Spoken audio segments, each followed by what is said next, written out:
नमस्कार, आप देख रहे हैं सुजस स्पेशल। आपके साथ मैं हूं निकिता शर्मा। पुष्कर के निकटवर्ती गांव देवनगर कडेल और कवलाई के ग्रामीणों ने आगामी 11 फरवरी को राजस्थान सरकार के बजट को लेकर अपने अपने विचार साझा किए। इस अवसर पर गांवों में जन संवाद और बैठक का आयोजन किया गया, जिसमें बड़ी संख्या में किसान, अभिभावक, युवा एवं सामाजिक कार्यकर्ताओं ने भाग लिया। ग्रामीणों का कहना है कि सिंचाई परियोजनाओं का विस्तार और प्राकृतिक आपदाओं से हुए नुकसान का शीघ्र मुआवजा देने पर इस बजट में जोर दिया जाए। वहीं नई शिक्षा नीति को लेकर ग्रामीणों ने डिजिटल शिक्षा की सुविधा और ग्रामीण विद्यार्थियों के लिए छात्रवृत्ति बढ़ाने की अपेक्षा जताई है। वहीं इस दौरान हमारे संवाददाता सीताराम गहलोत ने लोगों से की खास बातचीत। आज हम मौजूद हैं पुष्कर के निकटवर्ती गांव देवनगर। यहाँ पर कुछ देवनगर और आसपास के ग्रामीण क्षेत्र के कुछ गणमान्य लोग, जनप्रतिनिधि यहाँ मौजूद हैं। आगामी 11 फरवरी को राजस्थान का बजट पेश होने वाला है और उसको लेकर क्या कुछ इनका कहना है, क्या कुछ किसान वर्ग, युवा वर्ग के लिए क्या डिप्टी सीएम दिया कुमारी द्वारा राजस्थान को सौगात मिलनी चाहिए। जी, सबसे पहले सुजस पर आपका स्वागत है।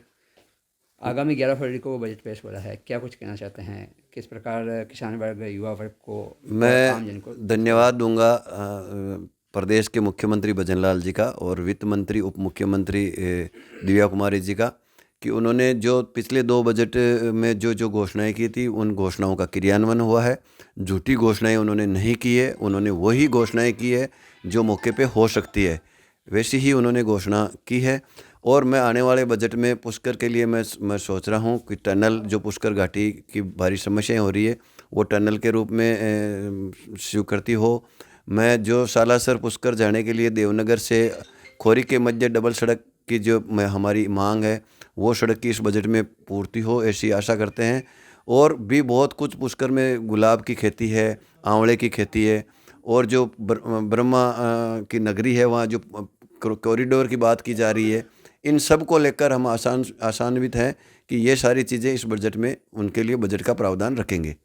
इसमें किसान वर्ग को कैसे क्या लाभ हो, और साथ साथ ही जो शिक्षा क्षेत्र के अंदर क्या, जैसे भी नया सिलेबस आने वाला है इस साल से, उसमें जो बदलाव किया है उसको लेकर क्या कुछ आप मैं किसान वर्ग, जैसे मैंने कहा, विश्वविख्यात गुलाब की खेती पुष्कर के आसपास ही होती है। इतनी अच्छी जो गुलाब की खेती विश्व में कहीं नहीं होती है जैसी पुष्कर में होती है। तो इसको लेकर बहुत सारी आगे अपॉर्चुनिटी है। वो यदि सरकार इस पे ध्यान दे तो इससे और ज़्यादा इस एरिया में प्रगति हो सकती है, क्योंकि इन पिछले 2 वर्षों में अच्छी बारिश होने से पुराना जल स्तर जो लेवल था इस इलाके में वो हो गया है। तो अब यहाँ गुलाब वापस उसी मात्रा में महकने लगा है। तो सरकार यदि इस ओर ध्यान देगी, इसके निर्यात की ओर ध्यान देगी, इससे बनने वाले प्रोडक्टों पे ध्यान देगी, तो मैं दावे से कह सकता हूँ कि आने वाले समय में ये किसानों के लिए अच्छी साबित हो सकती है। और ऐसे ही आंवले का व्यवसाय भी पुष्कर क्षेत्र में बहुत प्रचुर मात्रा में होता है, उसकी भी पूरी संभावनाएं इस क्षेत्र में। नर्सरियों के रूप में, नर्सरी पूरे राजस्थान भर की सबसे ज़्यादा नर्सरियों का कार्य यहाँ पुष्कर क्षेत्र में। तो इन तीनों चारों चीज़ों पे यदि ध्यान दिया जाएगा तो मैं दावे से कह सकता हूँ कि आने वाले किसानों को फ़ायदा होगा। जो नई शिक्षा नीति है, उसको, जो नई बात आपने कही, उसमें मैं कहूँगा कि वर्तमान सरकार ने जो गलत इतिहास के बारे में पढ़ाया जा रहा था, जो गलत लोगों को विषय रखा जा रहा था, उसमें सरकार ने सुधार करके सही इतिहास और जो अपना देश का वास्तव में जो अपने देश की पहचान थी, अपने देश की छवि थी, वो करने का जो सरकार ने प्रयास किया है।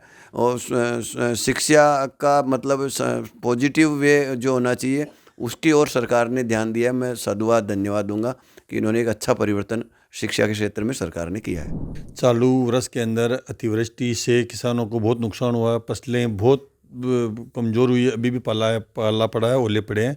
इसको देखते हुए हमारा किसान वर्ग का सबसे राज्य सरकार से निवेदन है कि किसानों का जो किसान क्रेडिट कार्ड का जो लोन है, पूर्णतः एक बार माफ़ करना चाहिए। इससे किसान का आर्थिक दृष्टि से मजबूत हो और किसान की जो कमर टूटी है उसमें किसानों को वापस आर्थिक सबल मिले। जी, आप क्या कहना चाहते हैं?